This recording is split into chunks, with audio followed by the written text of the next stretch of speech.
আসসালামু আলাইকুম। Welcome back to my channel. আশা করি আপনারা সবাই ভালো আছেন। আলহামদুলিল্লাহ আমরা সবাই ভালো আছি।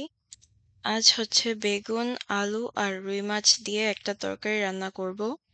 সো আপনারা দেখতে থাকুন আমি কি রান্না করি। বেগুনটা অনেক বড় আর দেখতে অনেক সুন্দর। বেগুনটাকে কেটে নিয়েছি আপনাদেরকে দেখাচ্ছি। বেগুনের ভিতরটা অনেক সুন্দর। বেগুনটা কিন্তু বাহির থেকে এতটা সুন্দর দেখা যায়নি যতটা সুন্দর ভিতরে। চলুন রান্নাটা শুরু করে দেই। সো একটা প্যানের মধ্যে আমি তেল দিয়ে দিয়েছি। এই তেলের মধ্যে রুই মাছটাকে ভেজে নিব। রুই মাছটাকে আমি হলুদ আর লবণ দিয়ে মিক্স করে নিয়েছি। তারপর এটাকে ভেজে নিচ্ছি।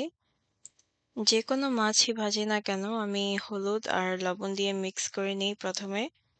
ভাজার আগে যেন মাছটা সুন্দর করে ভাজা হয় আর ওইটা খেতেও মজা লাগে।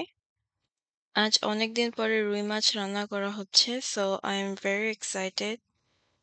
আজ বাড়িতে অনেক কাজ করা হয়েছে কিন্তু সেগুলো দেখাতে পারিনি আপনাদেরকে। সাথে খাওয়ারও কিছু ছিল না, সো ঝটপট করে এই রান্নাটা করে নিলাম। রুই মাছ এক সাইডটা ভাজা হয়ে গেছে, সো সেকেন্ড সাইডটা ভেজে নিচ্ছি। মাছগুলো অনেক সুন্দর করে ভাজা হয়ে গেছে, সো আমি এগুলোকে তুলে নিচ্ছি।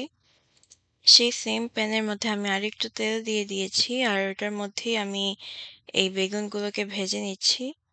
বেগুনটাকেও আমি হলুদ আর লবণ দিয়ে মিক্স করে নিয়েছি। আজকের এই বেগুন ভাজাটা একটু বেশি ভাজা ভাজা করব। একবারে ভেজে নিব যেন এটাকে বারবার রান্না করতে না হয়। বেগুনের কালারটা কিন্তু অনেক সুন্দর এসেছে। এটা একটু বেশি ভেজেছি আমি, ইচ্ছা করেই ভেজেছি।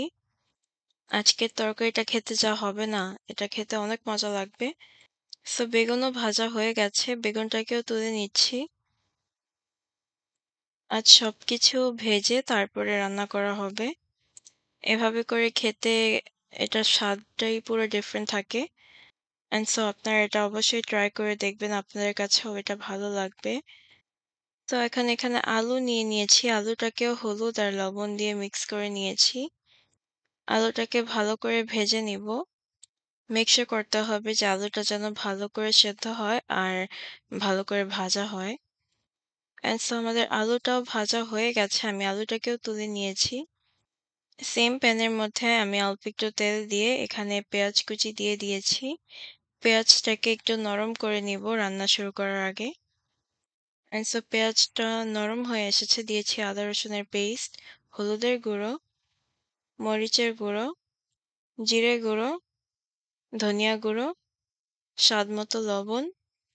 মশলাটাকে ভালো করে মিক্স করে কষিয়ে নিতে হবে। আজকের এই রেসিপিটা হচ্ছে একটা ঝটপট recipe. I was running out of time, so I had to make something really simple. এখন আমি দিয়ে দিচ্ছি টমেটো। একটু বেশি করে টমেটো দিব, এটা খেতেও ভালো লাগবে। এই টমেটোটা হচ্ছে সাওয়ারি, সো এটা খেতে অনেক ভালো লাগবে। মসলার সাথে ভালো করে টমেটোটাকে মিক্স করে নিচ্ছি। পরে আমি কিছুক্ষণ এটাকে ঢেকে রেখে দিব যেন টমেটোটা একটু নরম হয়ে আসে। টমেটোটা কিন্তু একদম গলে গেছে। এখন আমি এখানে আলুটাকে দিয়ে দিচ্ছি প্রথমে। সিন্স এই ভাজার মধ্যে আলুটাই একটু বেশি সময় লাগে রান্না করতে, আলুটাকে আগে দিয়ে দিয়েছি। এই আলুটাকে আমি মসলার সাথে কিছুক্ষণ কষিয়ে নিব, কারণ আলুটা এতটা ভাজা হয়নি যখন এটাকে ভেজেছি।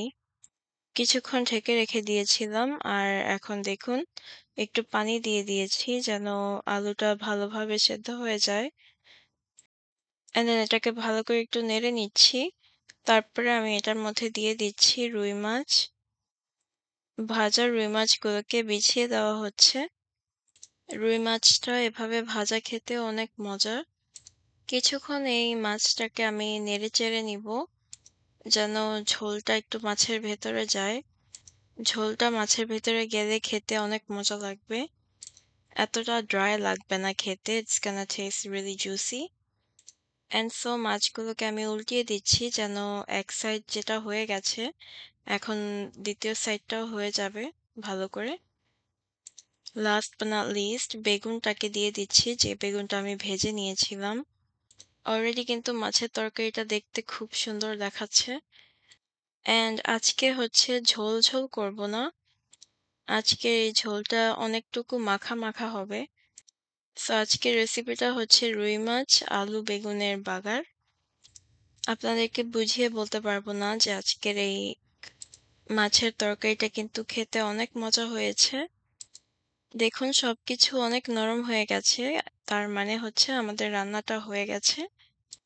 সিন্স সবকিছু অলরেডি ভাজা ছিল ভালো করে, আমাদের রান্না করতে এতটা সময় লাগেনি। আর এখানে হচ্ছে গাছের আমাদের বাগানের ধনিয়া পাতা আর দিয়ে দিচ্ছি কাঁচামরিচ। আমাদের বাগানের ধনিয়া পাতাগুলো অনেক সুন্দর মাশাআল্লাহ। এটা দিয়েই আমাদের রান্নাটাকে শেষ করে দিলাম আজকে। মাশাআল্লাহ আজকের রান্নাটাও অনেক সুন্দর হয়েছে আর খেতেও অনেক মজা হয়েছে। আপনারা এটা ট্রাই না করলে বুঝবেন না যে এটা আসলে খেতে কতটা মজা। এটার এতটা ঝোল নেই, ঝোলটা অনেক dry, so it means it's gonna taste really good. It's got a unique taste actually. Once you try it, you will never go back. It tasted really good. আপনারা অবশ্যই জানাবেন আপনাদের কাছে আজকের এই রেসিপিটা কিরকম লেগেছে। তো আজ এই পর্যন্ত। আল্লাহ হাফেজ। আসসালামু আলাইকুম।